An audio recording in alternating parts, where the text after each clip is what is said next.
Good morning everyone, welcome back to my channel Martin Data.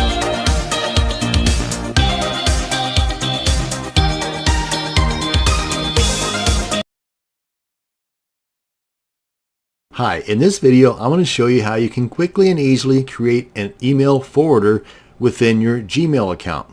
Now once you've logged into your Google account, and in this case I've logged in using my Gmail account, then you come on over here and you click on Gmail if you haven't already done so. And once you're in your Gmail account, you come on over here to this little gear thingy, click on that. You got a drop down that shows up, go to settings, click on that. And right up here, you want to go to forwarding and pop/IMAP. Click on that. Click on add a forwarding address. Type in the address that you want all of your Gmail that comes to this particular email account. Type in the address you want those to be forwarded to. Click on next. See how simple that was? Now, that's how easy it is. So just using this as a demonstration, you want to make sure that the address you put in that forwarding box is one that you own. But you can see here, though, that you can also resend that, or you can remove it and put in a different one, which naturally, if I were doing this for real, that's what I would do. So once you've confirmed that by clicking on the link that was sent to that email address, then all of the incoming email to this particular Gmail account will now be sent to that email account. Doesn't have to be Gmail. It can be any email account that you own. Now, why would you want to have your emails forwarded? Well, several different reasons. My main reason is that I have several different Gmail accounts, and this way I do not have to log into each and every one of those Gmail accounts to see if I've got new mail. I log into one main Gmail account, or non-Gmail account for that matter, and all of my emails can be seen right there. Again, whether they're Gmail accounts or non-Gmail accounts. And whenever I reply to the people that sent me the email, it's being replied from that particular email account, not the main one. So that way I'm not confusing the people that sent me that email to gardenmaker.com@gmail.com. I'm not confusing them by them receiving an email from joe@gmail.com. They're receiving an email from this email address, even though I'm composing that email from joe@gmail.com. That's going to bring us to the end of this video on creating forwarding email addresses. Thank you very much for watching. You have a great day. In this video, I want to talk to you about your logs panel in your cPanel control panel. Now, I've got two different tabs opened up here to represent two different web hosting accounts and the cPanel control panels within them. For example, this one here, if you go down and look at the logs panel, you can see we've got a few different options available here. But in this one, still cPanel, it's just a different web hosting account. You can see that there are different options available here, or applications. So if your control panel doesn't look exactly like one of these, don't worry. The basics that you really want to pay attention to under the logs panel is the latest visitors, bandwidth, and your AW stats, as well as your error log. Those are more than likely in every single cPanel setup on any type of web hosting account that offers cPanel. Again, latest visitor, AW stats, bandwidth, and error log. The error log, mainly because if you have errors on your website, like broken links, for example, then this can let you see them very quickly. No errors here, but that's mainly because there's no site there either. Let me take a look over at this other one here, and under error logs, and here's the information provided in most of these error logs. You've got the date that the error took place. You've got the IP address of the visitor that noticed the error. You've got the error right here, which in this case is, I believe, a 404. And you got different types of errors that take place. But if we use this top one here, if we scroll on over, this gives you the path to the actual error itself and the page or file that is causing the error. So with this information, you can quickly get in and fix that error. So we come on back out of here, head on back over to home. That's the error log. The latest visitors gives you the IP address of that visitor, the page that they went to, the time they went there, the size of that file, where they came from, and the user agent, which is typically the browser that they're using. And we come on back here, go to home, and the bandwidth is something that you can monitor here in detail over here on the left panel. Usually it's right up here close to the top. Monthly bandwidth transfer. This gives you an idea as to how much bandwidth is being used throughout the month. So at this point, obviously, there's not much to worry about because there's hardly anything. There's nothing actually even registering, because as the usage takes place, you'll get a color guide here to kind of let you know at a quick glance if you are okay, or if it's getting into the red close to the end here, that you need to make some adjustments. But that's the monthly transfer right there at a glance, and to get the details, you click on the bandwidth link there, and this can give you the traffic for today, for the past 7 days, the past 12 months, and this information can come in very handy, especially if you're running campaigns or you've got product launches, and you can get an idea as to how much bandwidth you might need for your next campaign or your next product launch, so that you're not having your visitors seeing an error page, bandwidth exceeded, which is never a good thing, and that will definitely put a damper on your day. Here's the breakdown of this month for the HTTP usage. The three options here are pretty much your email stuff, and then the FTP, and then the combined matches that total bandwidth that I just showed you on that left column on the front page. So that's the bandwidth. If we come on back home here and we check the most important one, in my humble opinion anyway, and that's the AW stats. This gives you a breakdown of all the traffic coming into your website, and you can choose the date right here for the particular report. Now, the reports or the information contained down here are broken down in different ways. You've got the monthly history, days of the month, and you can see the traffic here. And again, these can come in very handy if you are doing any type of product launches or campaigns to generate income. This can tell you how successful that was in driving traffic to a particular page or site, and the days of the week that are most effective to do so. I mean, if you alternate your campaigns on various days of the week, this information might tell you what would be a better day or what would be the worst days to try to start a campaign. Even the hours of the day. If you're trying to set up email marketing, you might find that sending out or scheduling your emails to be sent out at 11 a.m. might be a lot better than, say, at 7 a.m. And this takes everything into consideration, including the countries that are visiting your site. Now, since this is more of a demonstration site, these numbers are going to be skewed accordingly. At least ways now you know where you can go to get more information on the traffic coming into your site. And you've got a lot of information over here to the side that you can just simply click on to see if robots are visiting, if authenticated users are visiting, the countries, the days of the week. These are pretty much the breakdown of what we've already seen up here. You can scroll on down further to get even more information. And they all pretty much coincide with these clickable links over here. Click on this and it'll take you to this section of the report right here. So as you can see, all info junkies will love the free AW stats that come with your cPanel control panel. That's going to bring us to the end of this video on the logs panel in your cPanel control panel. Thanks for watching, and you have a great day. Hi, in this video I want to talk to you about the security panel. Let's go ahead and scroll down and grab this guy right here in the title bar where you get the 4 arrows. Left click, hold, and drag that guy up to the top of the page here, so I don't have to keep scrolling down.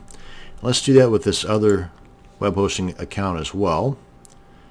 And by the way, if you didn't know, now you do. You can in fact customize the look of your home page on your cPanel account. Now that here we've got these various applications within our security panel. The first one over here is password protect directories. Comes in pretty handy if you've got sensitive material, kind of like maybe zip files that you are marketing, and you don't want just anybody to be able to have access to those unless of course they've paid you for that access. Well, here you can put all those zip files or other items you want to keep protected. You can put them in a directory or folder and make sure that that is password protected, and then you just simply email that username and password to the people you want to have access. IP Deny Manager. I myself like to avoid this, but it is there in case you want to use it. What this does, if we click on this link here, this allows you to deny access to your website files by people associated with a particular IP address. Now, let me just try to explain a little bit about an IP address. Where a home address would tell you where a particular person lives. An IP address is more like the zip code where a lot of people live. So if you were to use an IP address to block access for a specific person, well, you may block access for that specific person, but also everybody else that uses that particular IP address or range. And for that matter, they can probably get around it if they know what they're doing by using a proxy IP address. That's way beyond the scope of this video. Basically, what I'm saying is that for somebody that knows what they're doing, an IP deny manager really is not going to do much good. So where this might come into play is if maybe your customers or the visitors to your site are predominantly US or Canadian or European, you can put in an IP range for countries that you do not want to have access to your site because they could not be your customers for one reason or another. Then you might assign an IP range like what is shown here to assist in blocking anybody from that country or that region from having access to your files. So really that would be the only benefit I could see behind using an IP deny feature, but it is here just in case you wanted to. Let's head on back to home. Now you've got the SSL and the TLS manager. This allows you to generate and manage SSL certificates, keys, and signing requests. Now all of these are part of making your website more secure, kind of like this guy right up here. To be able to have your URL do this, where you got this little padlock thingy on the HTTPS, you need to have what's called an SSL certificate. And frankly, for me, it's pretty time consuming to not only learn this, but it's even time consuming once you've learned it to do it. I myself would rather spend a couple of bucks and it might even be somewhere between 20 to 50 bucks to have your web hosting service do this for you. And some might not even charge you anything to do this for you if you purchase your certificate from them. So if you click on this, just real quick, like you can see where you can generate your private key, your certificate signing request, and your certificates themselves. But again, this is something that I would be more apt to leave to the web hosting companies. They would take a day or two to do it, but that day or two you can spend doing something else that might generate you money instead of spending money. But at least now you know where that information lies in case it's something you want to check into, or if somebody has a question about your SSL certificate, you might be able to find an answer there. Now, SSH or shell access. The SSH stands for Secure Shell, which is basically a network protocol, kind of like FTP, only this guy here is a lot more secure than your typical FTP transfers. So with an SSH access, instead of using a username and a password that you do with an FTP setup, with these guys here, you're using a public key and a private key. Now with the correct keys, networked devices can then exchange or transfer data back and forth. And we take a look at this real quick. You can see here you've got a little video tutorial to kind of guide you through this stuff. And right here is where you can go into manage your private and public keys. Come on back home here. Hotlink protection comes in pretty handy if you have, say, images, for example, on your website that you don't want people to steal, or maybe if they do steal them, no big deal, but you at least don't want them to be sucking up your bandwidth. So if they're going to steal them, they should at least steal them and put them on their own server instead of using your bandwidth in the process. Let's take a look at this real quick, because sometimes there's not much you can do about people taking your stuff, but for them to take your stuff and to steal your bandwidth in the process, that's like a double slap in the face. So here's how you can protect your bandwidth. You may not be able to protect your stuff, but you can at least ways protect your bandwidth by enacting or enabling the hotlink protection. You put in the URLs here to allow access, and here you can create a page, an HTML page, for example, that says something to the effect of, this person does not have authorization to provide you with the image that should show here. If you want to see that particular image, go to the authorized URL and then just put that URL on there. Again, whatever you want to put in here, if you want to put anything in here at all. You may just block it, so then they would just get an error on their website where they're trying to post that image and take your bandwidth in the process. And here you can put the different types of extensions, whether they're just images or even PDFs or zip files or whatever. Most of the time, though, this is just going to be to protect images, and that's why by default you've got the most popular image extensions here. And if you want to check this box here, you can. That allows direct request Basically, if they enter the actual URL of the image into a browser, then the image would show. Myself, for true protection, I would just put in the URLs to my websites that have these images posted on them and just leave it at that. Make sure that I've got enable checked, and then if I do make any changes here, click on submit, and also make sure I've clicked enable, and then that hot link protection is activated. So that's hot link protection. And under leech protection, this is pretty cool, especially if I've got like some outsourcers, people that I trust, to do some work on a particular directory or folder, and I give them username and password access to that folder, and then they turn around and give that information to some of their friends. Well, with Leech Protect, I can put a stop to that. Let's go ahead and click on this guy right here. Let's assume that's the directory that I've given access to. Well, I can put in here a number of login attempts that once exceeded, something's going to happen. So if we put in, say, 4, which is recommended, you can put in whatever number you want. But if we put in, say, 5, and the 6th person tries to log in within a specific amount of time, in this case a 2-hour period, then that 6th person and anybody thereafter will get something other than access based on this information that I put down here. They might get redirected to another URL that I've got set up. The account might be deleted altogether if I check this box here. And I would definitely want to check this box and put in the email address to me so that I would be alerted each time that this took place. And I also have this option down here where I can disable compromised accounts, where basically if this were to take place, then I would get an email alert. They would also, the people after this login attempt would also be sent to a particular URL that I'd set in here, but that account would also be disabled altogether. And then just make sure you click on enable to make that active. And of course, then you can come back in here and disable it if you wanted to. Now let's head on back home here. And GNU PG keys. These are used as a way to encrypt and decipher or decrypt emails or messages through the use of the public and private keys. You know, kind of like everyone would have the public key to my emails and can see the messages or emails, but could not read or know what all that gobbledygook was without the private key. If you take a quick look at this, you can create a new key. Just put in your name, email, nickname, whatever you wanted to put in there, and the key password. Put it in again. I would just use the password generator here. And the expiry date, if you wanted to go with 1 year, 3 weeks, or just whatever you wanted. The key size, 1024, or you really want to get hairy, you can go all the way up to 4096. That's pretty difficult to guess. And then you can click on Generate Key. Or if you've got keys created elsewhere, you can use the import option here. But this is pretty heavy duty.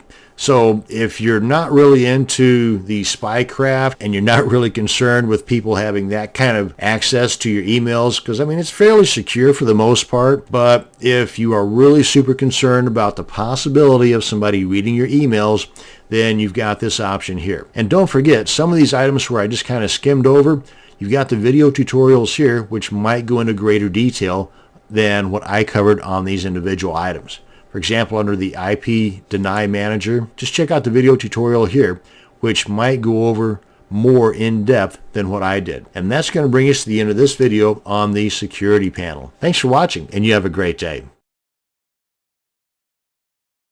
In this video, I'm going to show you how easy it is to create a password-protected directory or folder. That way you can keep all of your goodies in there that you don't want anybody getting access to unless you give them a username and password. Now it's pretty simple. Once you log into your cPanel control panel, scroll on down a little bit till you get to the security panel and then click on the password protect directories icon. And that'll bring you into this area here where you can see I've already got this particular folder password protected, and you've got the little icon over here that shows a little padlock. So that's what it looks like once you get one protected. So let's go ahead and create a folder and then password protect it. Let's come on back home here. We're going to go into the file manager. Now this is of course if you already don't have a folder or directory you want to protect. I'm going to go ahead and create one from scratch. And let's click on create folder. And there we are. Now then, we'll go ahead and get out of here. Let's go ahead and take a look at that folder in an unprotected state. If think I capitalized those. We'll see. Yep, there we are. And inside of that is nothing. It's an empty directory. So at this point, with it being totally unprotected, anybody can gain access to this. So let's go ahead and change that. Come on back here, go into the security panel, click on password protect. And now then, let's select that particular directory. Come on down here, check that box if you want to protect it. Don't check it if you don't want to protect it. And then give it a name. You can name it anything you want to. It doesn't have to be the same name as the folder you're trying to protect. There, I even have it as a different name. And then we click on save.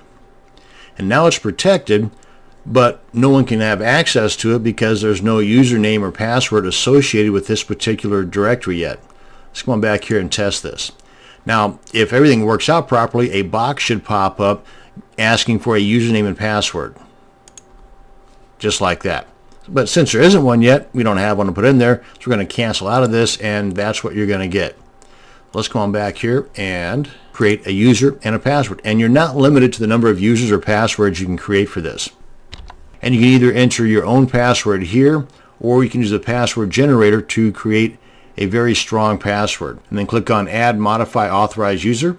And there we are. That's the username, that's the password. Click on Go Back. And if you want later on to delete this username, just select it, click on Delete User, boom, they no longer have access.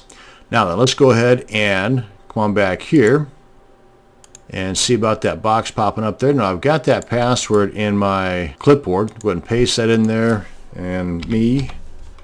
And this should get us back to the index page like this. And that's how simple it is to create a password protected directory. Thank you very much for watching, and you have a great day.